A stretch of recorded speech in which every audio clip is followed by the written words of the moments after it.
financial architecture, so they are able to borrow responsibly.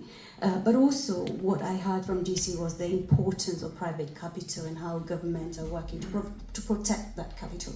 And Standard Chartered is a strategic partner in our region. I'm pleased to say that, I'm not sure whether I'm right, David, in saying they used to be members of the Eastern African Association, but as a strong partner in East Africa. But sometimes it's important to hear experiences from businesses that are investing their own capital in the region. So, Mr. Sanjay, perhaps you can share, make a few remarks, but also share your experience doing business in Uganda and how you're supporting the government with their development agenda. Thank you.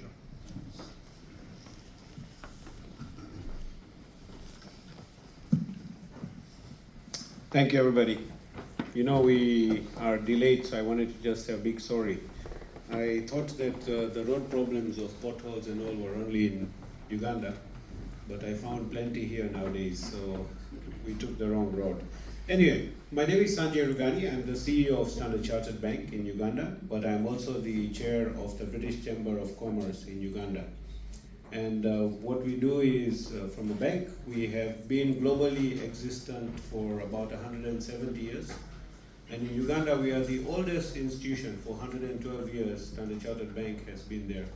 And for many of you who have history in Uganda, you know that traditionally we were also the central bank of Uganda up until independence. And then, of course, the government took charge. So we have great privilege to be part of the history of Uganda. A couple of years ago, we, as Standard Chartered Bank, did a socio-economic impact study, which indicated that as a bank, we contribute to about 3% of the GDP, having been there for so many years. And we clearly are raising a lot of financing, supporting the government on many agendas. So that's the big work we do. Now, as PSST is walking in, I do have a confession. I'm actually a Tanzanian, now working in Uganda. And I moved into Uganda 2.5 years ago. My first meeting with PSST, I was telling him, see, PSST, look at the investor metrics. And every time I would rub into him where Tanzania stands, and of recently I'm now being challenged because he rubs into me, look where Uganda stands. So I've now decided I'm an East African citizen, and this is the best place to be, PSST. So what are we seeing as private sector and as British Chamber of Commerce or as a bank that is supporting growth of the economy? I think one of the things that I personally underplayed, and maybe this is a confession, is having been in Uganda for 2.5 years myself, from Tanzania, I was the CEO there, is many of us lose the context on Uganda. Uganda has only started to re-emerge 39 years ago. This is post-Amin, and within that we've had 12 years of global crisis. So whilst you're taking a growth trend, you've also had a lot of bumps, and these bumps have been heavy. So whether it's COVID, whether it's the financial recession, whether it's the Asian tiger recession, the multiple challenges that the world has seen, and currently we're going through another storm, I think, in the beginning of this year, where we're all trying to understand where this world is shaping up. But amongst this, there has been a resilient economy. So maybe for about 25 to 27 years is where really Uganda has had the best years of growth. And despite that, it has outperformed most of the economies, as you may have heard from PSST. What we are seeing as private sector, and this year I've met 39 big clients, in an economy that's strong. And I can read this from my days in Tanzania, that you start with an environment where you have smaller corporates, they move into bigger corporates, then they become large local corporates. Our High Commissioner comes from Madwani family, which is a massive corporate. But gradually you'll see that you now have global corporates that start emerging into the economy. My personal appreciation is in the last 2-3 years, we've seen more global investors, both becoming part of Uganda and of course looking at better prospects. This comes with a lot of things that are happening. So oil and gas, I won't speak more about it because that brings a very different transformation. But just cement industry, from where I stand as a bank, I think we will see more than $1 billion of investments coming in. If I look at steel industry, again, linked to, every year we need at least 18,000 houses, plus. There's another $1 billion. Remember, we have the standard gauge railway. We have a lot of infrastructure development, so steel, cement, anything to do with infrastructure, you are in the game. You know, your returns will be more higher than what PSST may have told you. We're seeing telco as financial inclusion is really growing extremely fast. In fact, lending in through telco is growing at about 30%. So it's outperforming many of the other traditional models. And as a bank, that's a big challenge. We're now integrating as partners to telcos. Agri, of course, as the world continues to see more supply chain issues, you know, we'll see more foodstuff being sold from Uganda. We're also seeing much more import substitution. So if I was a business guy, I would say, what are all the imports that Uganda has, and where is my strength? And how do I go and manufacture that in Uganda? And the government has been very welcoming in supporting that. I think His Excellency the President, every time I meet him, he talks about value add, and he says, why do you have to import? You know, make it here and we make it together. You know, so that's a big thing.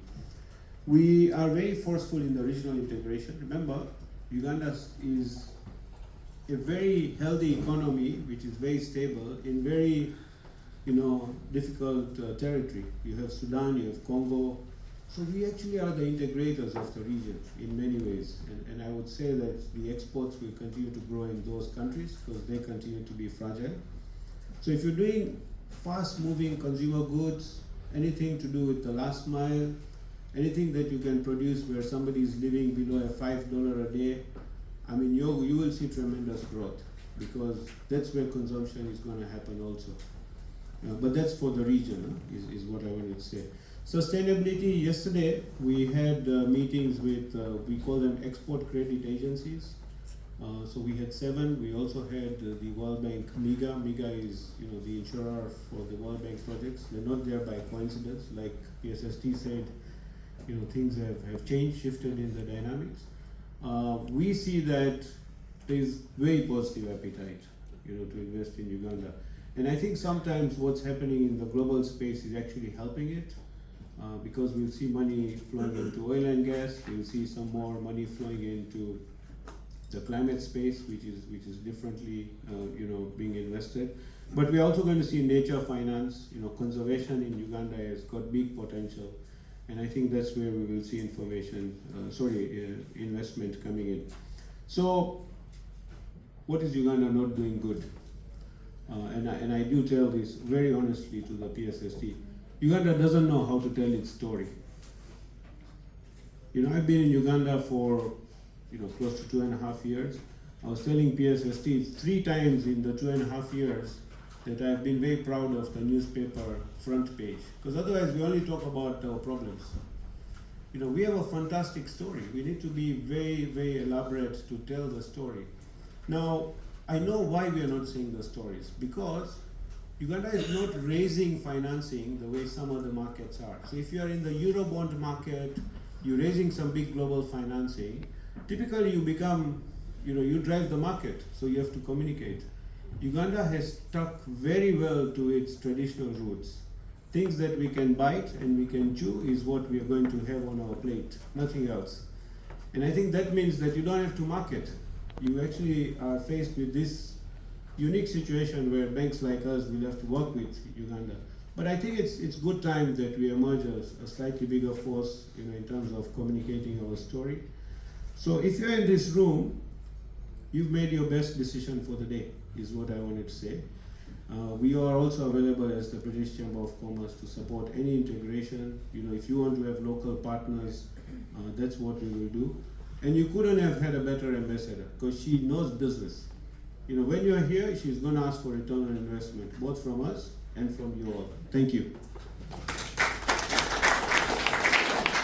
Thank you very much.